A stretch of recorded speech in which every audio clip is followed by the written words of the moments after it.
11th waste हो चुका है, लेकिन फिर भी ड्रीम है कि नहीं डॉक्टर ही बनना है। तुम्हारे पेरेंट्स तुम्हारे लिए मतलब एक एक रुपया बचा रहे हैं यार, बहुत कुछ कर रहे हैं तुम्हारे लिए। टाइम है, बस अपने आप को संभालना है एंड राइट अप्रोच के साथ एक स्ट्रैटेजिक वे में आपको चलना पड़ेगा, ठीक है। एनसीईआरटी के पेज से उठाया गया है, तो अब सोच लो कि एनसीईआरटी को पढ़ना कितना ज्यादा इंपॉर्टेंट हो चुका है। अपने मन को कंट्रोल में रखना है ना, कि मन वैसा ही करे जैसा हम चाहते हैं, तो उसको डराना पड़ेगा। आपका भी 11th वेस्ट हो चुका है एंड अभी आप 12th में आ गए हो 2025 में, और 2025 के नीट के लिए भी आपको प्रिपेयर होना है, ठीक है। तो अभी आपके साथ बोर्ड भी है, नीट 2025 भी है साथ में, और 11th भी आपका कंप्लीट नहीं हुआ है, ठीक है। तो ये वाले कंडीशन में आई नो कि बहुत सारे बच्चे हैं, लाखों बच्चे हैं जिन्होंने अब क्लास 11th में अच्छे से प्रिपरेशन नहीं करी है। एंड 11th जब वेस्ट हो जाता है ना, तो क्या होता है हमारे अंदर, वही होता है, रिग्रेट करने लगते हैं हम कि भाई अब कैसे होगा, सारा सिलेबस बाकी है 11th का, साथ में 12th भी करना है। तो रिग्रेट करके हम क्या करते हैं, टाइम वेस्ट करने लगते हैं, अपना सोचने पे ही अपना टाइम लगाने लग जाते हैं। इस वाले टाइम पे हमें ज्यादा सोचना नहीं होता है, हमें अपने प्लान्स बना के उसको एग्जीक्यूट करना होता है, ताकि राइट टाइम पे अब जो आगे आने वाला टाइम है ना, हम उसको अच्छा कर पाए। तो अंडर कॉन्फिडेंट भी हो गए हैं बहुत सारे बच्चे कि भाई 11th तो हमने अच्छे से पढ़ा ही नहीं है, तो नीट 2025 हम कैसे ही क्रैक कर पाएंगे, ठीक है। तो कॉन्फिडेंस लेवल भी बहुत ज्यादा डाउन हो जाता है। सिलेबस पूरा का पूरा बाकी है, पूरे सिलेबस को देख के ही मतलब आधे बच्चों का पसीना छूटने लगता है कि भाई अब कैसे होगा, सिलेक्शन तो बहुत दूर की बात है, हम तो क्लास 12th भी अच्छे से बोर्ड निकाल ले वही बहुत है, ठीक है। तो इस तरीके से है एंड पेरेंट्स का होप तो है ही, क्योंकि बच्चे को उन्होंने बहुत अच्छे से कोचिंग में डाल रखा है। बहुत सारे बच्चों को बहुत सारे पेरेंट्स ऑफलाइन ऑनलाइन कोचिंग में डाल देते हैं कि भाई मेरा बच्चा जो है क्लास 11th अच्छे से करके, क्लास 12th अच्छे से करके एंड फर्स्ट ड्रॉप में ही, फर्स्ट अटेम्प्ट में ही नीट क्रैक कर लेगा। तो पेरेंट्स का होप भी कहीं ना कहीं प्रेशर क्रिएट करने लगता है बच्चों पे, ठीक है। तो प्रेशर अब बहुत ज्यादा हो चुका है। आई नो आप लोगों का क्लास 11th वेस्ट हो गया है एंड बहुत ज्यादा आप प्रेशर में जी रहे हो अभी, ठीक है। तो इतना डरने की जरूरत नहीं है, जो बीत गई वो बात गई, ठीक है। उसको हम ठीक नहीं कर सकते हैं, जो भी टाइम निकल गया है, लेकिन अब जो आने वाला टाइम है उसको तो हम ठीक कर सकते हैं ना, वो हमारे हाथ में है। हम क्या करते हैं कि जो बीत गया रहता है ना, जो बीता हुआ टाइम रहता है, उस पे सोच के अपना प्रेजेंट तो खराब करते ही है, साथ ही साथ आने वाला जो फ्यूचर है उसको भी खराब कर देते हैं, ठीक है। तो ये वाली चीज आपको जितना हो सके कम करना है कि आप ओवरथिंक ना करो, ये सारी चीज आपके दिमाग में ना आए, ठीक है। आई नो कि आप लोगों में से बहुत सारे लोगों का ड्रीम है, अभी भी 11th वेस्ट हो चुका है, लेकिन फिर भी ड्रीम है कि नहीं डॉक्टर ही बनना है। आप लोगों को बहुत ज्यादा रिग्रेट हो रहा है कि भाई मैंने 11th अच्छे से कर लिया होता तो अभी बहुत अच्छी सिचुएशन में होता मैं अभी, एंड क्लास 12th को अच्छे से करके एंड फर्स्ट अटेम्प्ट में नीट क्रैक करता, ठीक। तो आप अभी भी कर सकते हो, बहुत ऐसा नहीं है कि बहुत ही ज्यादा बहुत सारी चीजें बिगड़ चुकी हैं, अभी भी टाइम है, बस अपने आप को संभालना है एंड राइट अप्रोच के साथ एक स्ट्रैटेजिक वे में आपको चलना पड़ेगा, ठीक है। तो वो सारी चीजें मैं अभी आपको बता रही हूँ कि आपको किस तरीके से लगना पड़ेगा अभी, एंड आपको क्या करना है, आपकी मेन स्ट्रैटेजी क्या रहेगी कि आपको 2 साल के टाइम को ना 1 साल में बदलना है। क्योंकि अगर आपने 11th को अच्छे से नहीं किया है तो आपको 11th भी करना है, क्लास 12th भी करना है एंड नीट 2025 को भी निकालना है, ठीक है। तो 2 साल के सिलेबस को 1 साल में करने के लिए आपको क्या करना होगा, ठीक है। सिलेबस कंप्लीशन तो आपको करना ही है, पूरा 11th पूरा 12th। उसके साथ ही एनसीईआरटी बेस्ड क्वेश्चन अगर आप प्रैक्टिस नहीं करोगे तो सोच लो कि आपका सिलेबस कंप्लीट करने का कोई भी फायदा निकल के नहीं आएगा। क्योंकि एग्जाम में जो है ना वो एनसीईआरटी के लाइन से क्वेश्चंस आ रहे हैं, एनसीईआरटी के पैराग्राफ से क्वेश्चंस आ रहे हैं, एनसीईआरटी के समरी से क्वेश्चन आ रहे हैं, एनसीईआरटी के इंटेक्स्ट एग्जाम्पलर से क्वेश्चन आ रहे हैं। तो एनसीईआरटी को तो ऐसे आपको घोल के पी जाना है, ठीक है। वो सिर्फ बायोलॉजी एंड केमिस्ट्री में ही नहीं, अब फिजिक्स में भी आ रहा है भाई। नीट 2024 का पेपर उठा के देख लो एंड अभी मैं आपको एग्जांपल भी देती हूँ। डायरेक्ट क्वेश्चन आया हुआ है एनसीईआरटी एग्जांपल से, एनसीईआरटी के समरी से, एनसीईआरटी के पैराग्राफ से। अभी मैं आपको दिखाती हूँ विथ प्रूफ। देखो ये जो क्वेश्चन है ये नीट 2024 में अभी आया है, ये वाला क्वेश्चन, ठीक। एंड ये कहाँ से पूछा गया है, तो ये फिजिक्स का एनसीईआरटी का एक पैराग्राफ है, ये पैराग्राफ से आया हुआ है ये क्वेश्चन। आप देख लो ये पूरे पैराग्राफ से इस वाले स्टेटमेंट क्वेश्चन को फ्रेम करा गया है एंड ये एनसीईआरटी के पेज से उठाया गया है। तो अब सोच लो कि एनसीईआरटी को पढ़ना कितना ज्यादा इंपॉर्टेंट हो चुका है, ना सिर्फ केमिस्ट्री एंड बायोलॉजी में बल्कि फिजिक्स में भी। दूसरा एग्जाम्पल मैं आपको दिखाती हूँ। ये दूसरा क्वेश्चन है जो कि स्टेटमेंट का क्वेश्चन है, 2 स्टेटमेंट दिए हुए हैं एंड ये दोनों के दोनों स्टेटमेंट ना एनसीईआरटी का लाइन है। यहाँ देखो ये जो समरी वाला पार्ट है ये एटम्स चैप्टर का क्वेश्चन है। तो एटम्स वाला चैप्टर आप खोल लो, एनसीईआरटी बुक खोल लो एंड वहां पे समरी में जाके देखना, ये जो 2 लाइन मैंने यहाँ पे अंडरलाइन करी है ना, इसी से इस क्वेश्चन को फ्रेम करा गया है। तो देख सकते हो कि कितना ज्यादा इंपॉर्टेंस हो चुका है एनसीईआरटी का अब फिजिक्स के अंदर भी। तो आपको फिजिक्स के एनसीईआरटी के हर लाइन से भी क्वेश्चन सॉल्व करना पड़ेगा, हर पेज से क्वेश्चन सॉल्व करना पड़ेगा, ताकि अगर आप चाहते हो कि 180 में ना आपका 160 प्लस नंबर आए। तो अब आप लोग पूछोगे कि दीदी बायोलॉजी एंड केमिस्ट्री का तो एनसीईआरटी हम बहुत अच्छे से कर लेते हैं, क्वेश्चन भी प्रैक्टिस कर लेते हैं, बट हम फिजिक्स के पेजेस से कैसे क्वेश्चन सॉल्व करेंगे, वो कहां से मिलेगा हमें? तो देखो, इसके लिए तुमको क्या करना है, तुमको एनसीईआरटी बेस्ड क्वेश्चन सॉल्व करने के लिए घबराना नहीं है।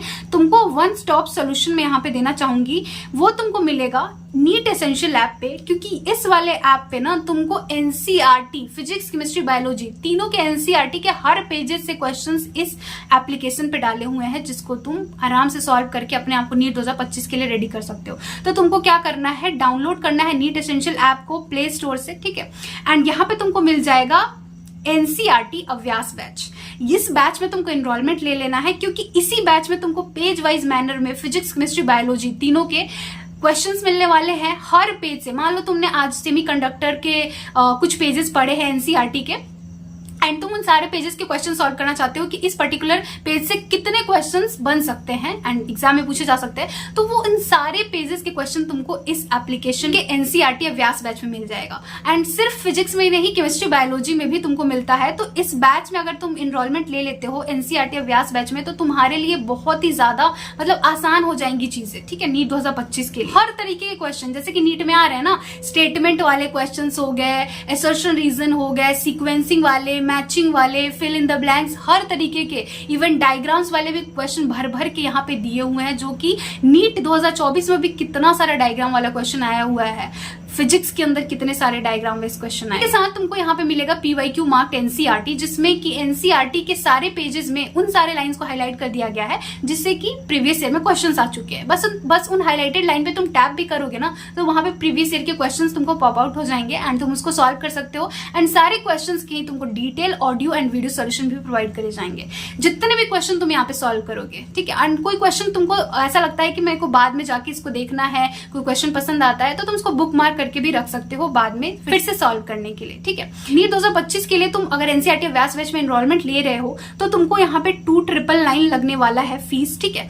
और इसके साथ अगर तुम ऑफलाइन बुक पैकेज भी ले रहे हो, जो कि एनसीईआरटी अभ्यास बैच का ही है, जिसमें कि तुमको 8 मॉड्यूल्स मिलते हैं, फिजिक्स और केमिस्ट्री के 4-4 मॉड्यूल्स रहेंगे एंड 50 OMR सीट मिलेंगी, जिससे कि तुम पेन पेपर मोड में अपनी अभी से ही मॉक टेस्ट की प्रैक्टिस कर पाओ। तो अगर वो वाली पैकेज भी तुम साथ में लेते हो एनसीईआरटी अभ्यास बैच के साथ, जो कि काफी अच्छा रहेगा, दोनों पैकेज को अगर तुम साथ में लेते हो तो प्राइस हो जाती है 4,999, लेकिन ये बहुत ही वर्थ इट है अगर तुम इसको बाय करके अभी से क्वेश्चन प्रैक्टिस करना स्टार्ट कर देते हो। तो नीट 2025 के लिए बहुत ही कारगर साबित होगी। एंड नीट 2025 में ना, यहाँ इस सारे पेजेस के क्वेश्चन जब तुमको एग्जाम में दिखेंगे तो तुमको समझ में आएगा कि कितनी वैल्यू ऐड करी है यहाँ से एनसीईआरटी अभ्यास बैच ने तुम्हारे प्रिपरेशन में, ठीक है। तो अभी जाओ, मैंने सारे लिंक्स डिस्क्रिप्शन बॉक्स में दे दिए हैं, जाओ अभी बाय करो एंड अभी से ही एनसीईआरटी अभ्यास बैच से क्वेश्चन प्रैक्टिस करना स्टार्ट कर दो।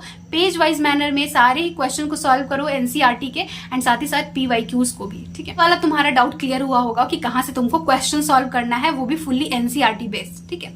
अब हम आगे बढ़ते हैं कि हमारा मंथ वाइज प्लान क्या रहेगा, ताकि हम नीट 2025 के लिए अपने आप को रेडी कर पाए, क्योंकि हमें बोर्ड भी देना है एंड हमें नीट 2025 को भी क्रैक करना है, ठीक है। तो क्लास 11th को कंप्लीट करने के लिए पहले हमारा क्या अप्रोच रहने वाला है, तो देखो, हमको ना सबसे पहले एक टारगेट बनाना है कि लाइक हमें इतने टाइम तक अपना ये वाला पोर्शन कंप्लीट कर लेना है। देखो, जब तक टारगेट बना के काम नहीं करोगे ना, तो इसी तरीके से बैठ के पढ़ रहे हो कि चलो आज पढ़ लेते हैं कुछ उठा के, तो इसी तरीके से उठा के पढ़ते रहोगे ना, तो कुछ भी नहीं होने वाला है। तुम ही मतलब तुम्हारा ही टाइम वेस्ट होगा एंड कुछ भी प्रोडक्टिव नहीं हो पाएगा।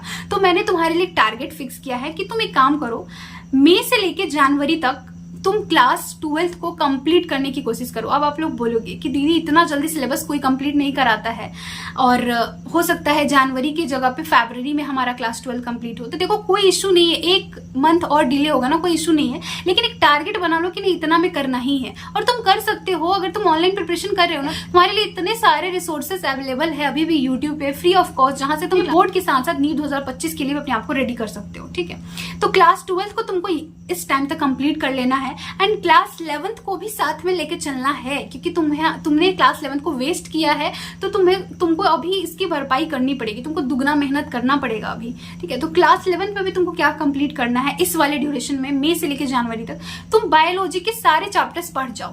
अब तुम बोलोगे कि दीदी बायोलॉजी के चैप्टर्स पढ़ने के लिए मतलब वीडियो लेक्चर्स तो देखने पड़ेंगे। हाँ, वीडियो लेक्चर्स तुमको देखने पड़ेंगे। अगर तुम पहली बार पढ़ने जा रहे हो तो 1 शॉर्ट वीडियो लेक्चर्स तुमको देखना है। 1 शॉर्ट पे तुमको जाना है।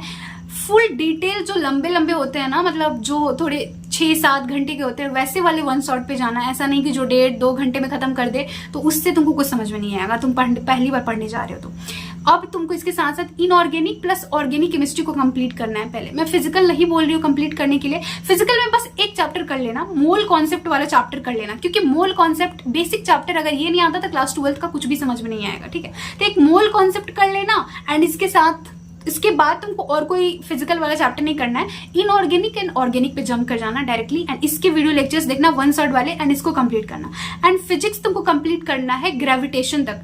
मैं तुमको ये वाले टारगेट इसलिए दे रही हूँ क्योंकि मुझे पता है कि तुम पूरा नहीं कर पाओगे, सिलेबस बहुत ज्यादा है। अगर मैं तुमको भी बोल दूं कि क्लास 12th भी कर लो एंड क्लास 11th भी कर दो इस वाले ड्यूरेशन में, मई से लेकर जनवरी तक, तो ये पॉसिबल ही नहीं है, ठीक है। तो बस तुमको इतना करना है, कोशिश करो कि बायोलॉजी तो तुम्हारा जितना ज्यादा चैप्टर हो जाए उतना ज्यादा अच्छा रहेगा, ठीक। अब हम बात करते हैं कि हमको कैसे चलना कैसे है, हमारा एक शेड्यूल कैसा रहेगा।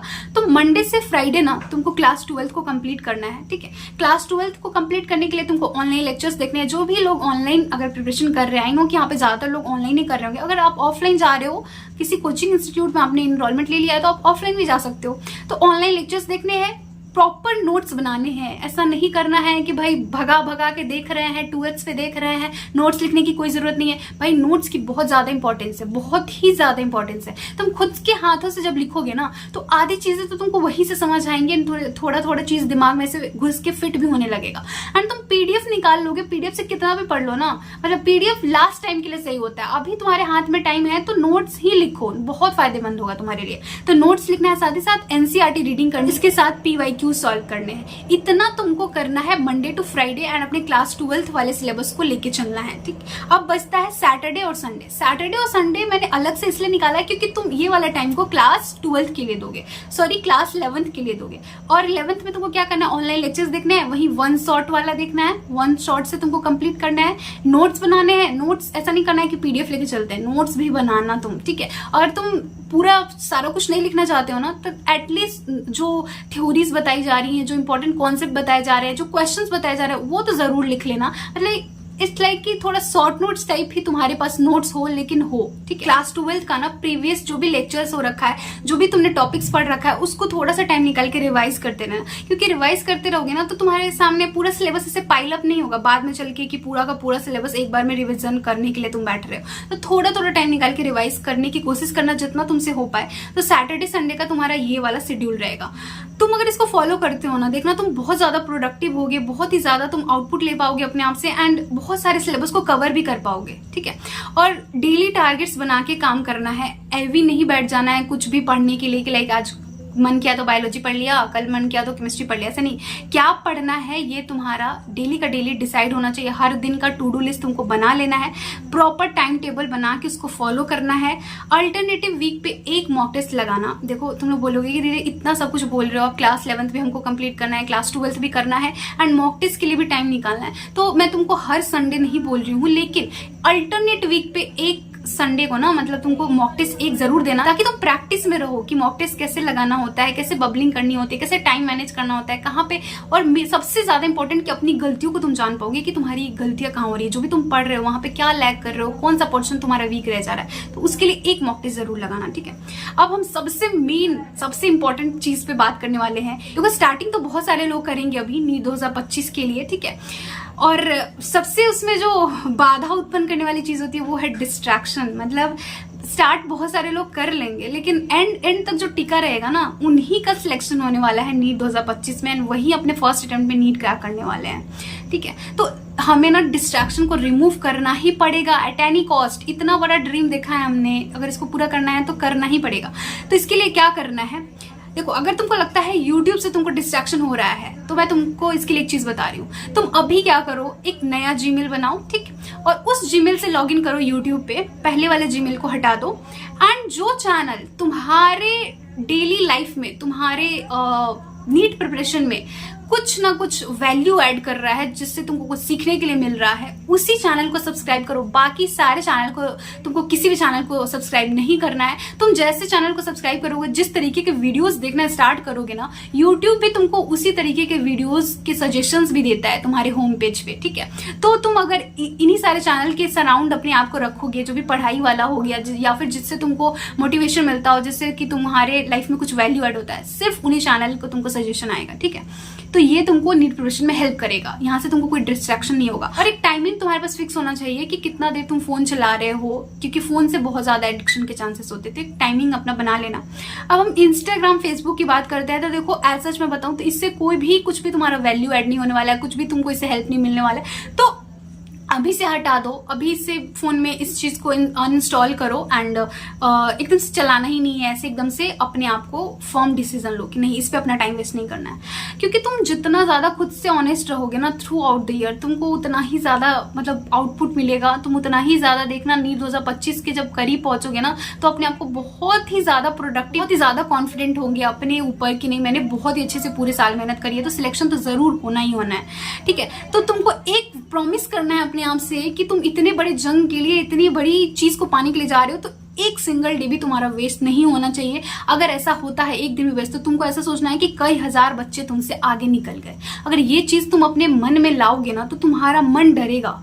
मन को डराना बहुत ज्यादा इंपॉर्टेंट है। अगर अपने मन को कंट्रोल में रखना है ना, कि मन वैसा ही करे जैसा हम चाहते हैं, तो उसको डराना पड़ेगा, उसको दिखाना पड़ेगा कि हाँ, ये वाली चीज करने से मेरा कितना बड़ा नुकसान हो रहा है, तो वो चीज वो नहीं करेगा। और किसी चीज को पाने के लिए जब हम जाते, लगे हुए रहते हैं ना, और हम थोड़ा भी कुछ ऐसे कुछ डर दिखाते अपने मन को कि नहीं, अगर ये वाला काम करेंगे तो ये वाली चीज मुझे जो पाना है वो नहीं मिल पाएगा, तो मन डरता है एंड वो चीज करने से भी हम अपने आप को रोक पाते हैं, मतलब रेजिस्टेंस हमारे अंदर आता है, ठीक है। तो ये चीज करना है। Surround your self with study. Her time तुम्हारे दिमाग में पढ़ाई के बारे में चलना चाहिए। अगर मतलब ऐसा नहीं होता है ना, अगर तुम्हारे साथ ऐसा नहीं हो रहा है कि भाई पढ़ने का मन नहीं हो रहा है, या फिर तुम अपने आप को मतलब हर दिन तुम्हारे दिमाग में ऐसा होना चाहिए कि नहीं, पूरा का पूरा दिन मेरा प्रोडक्टिव होना चाहिए एंड जितना हो पाए मैक्सिमम मुझे आज अपने चैप्टर्स को कंप्लीट करना है, अपने आप से मुझे 100% आउटपुट लेना है आज।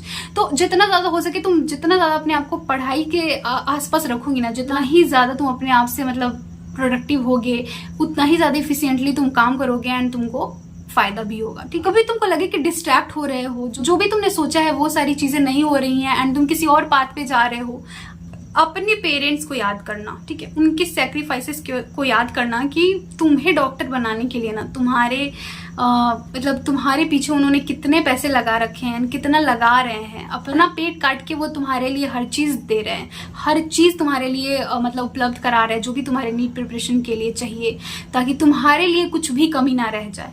एक बार अपने पेरेंट्स को याद करना, एक बार आंख बंद करके देखना तुम्हारे अंदर कितनी ही ज्यादा मोटिवेशन आती है। अगर नहीं आ रही है ना मोटिवेशन, तो समझ लेना कि शायद नहीं होने वाला तुमसे, फिर तुमको फिर यहीं से छोड़ के किसी और चीज में जाना चाहिए। एंड आई थिंक कि अगर किसी और चीज में भी जाओगे ना, और तुम्हारे अंदर ये वाली चीज मोटिवेशन नहीं है, तो तुम कहीं भी सक्सीड नहीं होगे लाइफ के किसी भी फेज में, किसी भी करियर ऑप्शन में तुम जाओगे तो, किसी भी करियर ऑप्शन को चूज करोगे तो, ठीक है।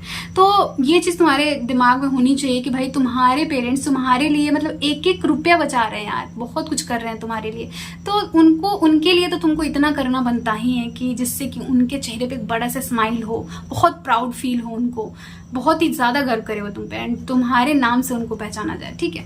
तो आई थिंक कि तुम लोग ये वाली चीज, सारी बातों को अपने दिमाग में रखोगे एंड हर टाइम ये सारी बातें तुम्हारे दिमाग में घूमती रहेंगी, तभी जाके तुम अपने 2 साल को ना 1 साल में कन्वर्ट कर पाओगे, ठीक है। तो जो भी चीजें मैंने तुमको बताई है, जैसे बताई है वैसे ही करना है एंड तुम अगर ऐसा करते हो, मैं तुमको प्रॉमिस कर रही हूँ, तुमको नीट 2025 को क्रैक करने से कोई भी नहीं रोक सकता है, कोई भी नहीं, ठीक है। सो चलो इस वीडियो के लिए इतना ही एंड आई होप कि तुम लोग को बहुत अच्छे से समझ आया होगा हर चीज। एंड इसके अलावा भी कुछ भी पूछना चाहते हो तो बेझिझक नीचे कमेंट सेक्शन में लिख के जाना, रिप्लाई जरूर दूंगी मैं। सो चलो मिलते हैं नेक्स्ट वीडियो में। Thank you so much.